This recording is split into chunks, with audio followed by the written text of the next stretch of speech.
আসলে বিভিন্ন সময়ে খেলার জন্য মাঠে আসা হয়, খেলা দেখার জন্য মাঠে আসা হয়। তো আজকে আমাদের ক্রীড়া পরিষদে একটি মিটিং ছিল যে আমরা আগামী ৩০শে এপ্রিল নতুন করে স্পোর্টসের যে কার্যক্রম আমাদের মাননীয় প্রধানমন্ত্রী উদ্বোধন করবেন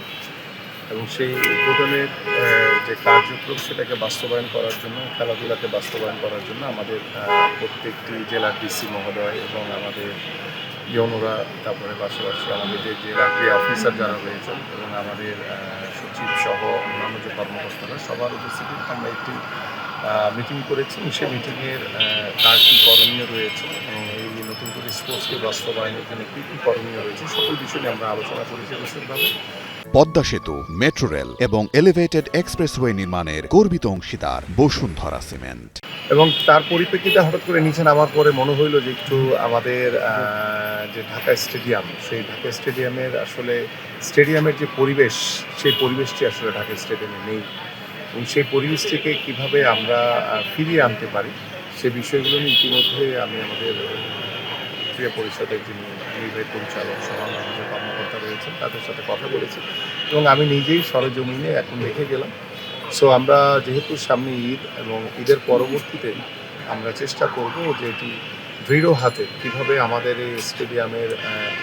যারা দোকান বরাদ্দ নিয়েছে এবং তাদের সাথে আমাদের যে নীতিমালা রয়েছে সেই নীতিমালা অনুযায়ী আমাদের কার্যক্রম পরিচালিত হচ্ছে কিনা,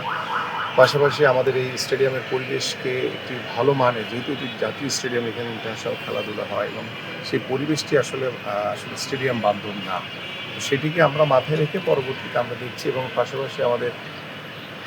রোলার স্কেটিংয়ের একটি গ্রাউন্ড আমরা দেখলাম। আমার কাছে মনে হয় যে আসলে বাংলাদেশের প্রেক্ষাপটে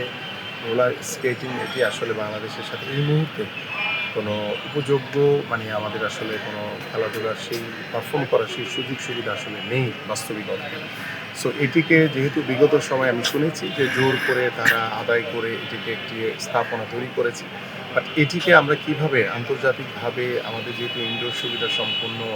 স্পোর্টস ভিলেজ থেকে শুরু করে অনেক সুযোগ সুবিধা আমরা নিয়ে কাজ করার চেষ্টা করছি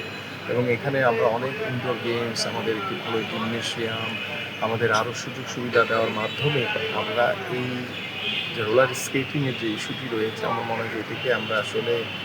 বাদ দিয়ে আমরা নতুনভাবে কিছু চিন্তা করছি এবং এটা আমরা পরবর্তীতে আমাদের যে পর্যবেক্ষক টিম রয়েছে তাদের মাধ্যমে আমরা পর্যবেক্ষণ করার পরে আমরা এটিকে কীভাবে কী করা যায় সেটি নিয়ে আলোচনা করব। পাশাপাশি আমাদের জানেন যে একটি সুইমিং পুলের যে অবস্থা রয়েছে সেখানে আসলে সুইমিং হয় না। সো আমরা সেই সুইমিং পুলে যে সুইমিং হয় সেই পরিবেশটি ফিরিয়ে আনতে চাই এবং সেখানে আমাদের যদি উপরে কোনো শেড দেওয়ার প্রয়োজন হয়, ইতিমধ্যে আমি আমার নির্বাহী পরিচালককে বলেছি যে টোটালটি একটি প্ল্যানিংয়ের আকারে নিয়ে আসেন, এসে আমরা যাতে ঈদের পরে এটিকে পর্যবেক্ষণ বা পর্যালোচনা করে আমরা যাতে এই কার্যক্রমগুলো একটি একটি করে আসলে যাতে হাত দিয়ে আমরা যাতে দৃশ্যমান কাজগুলো সমাপ্ত করতে পারি।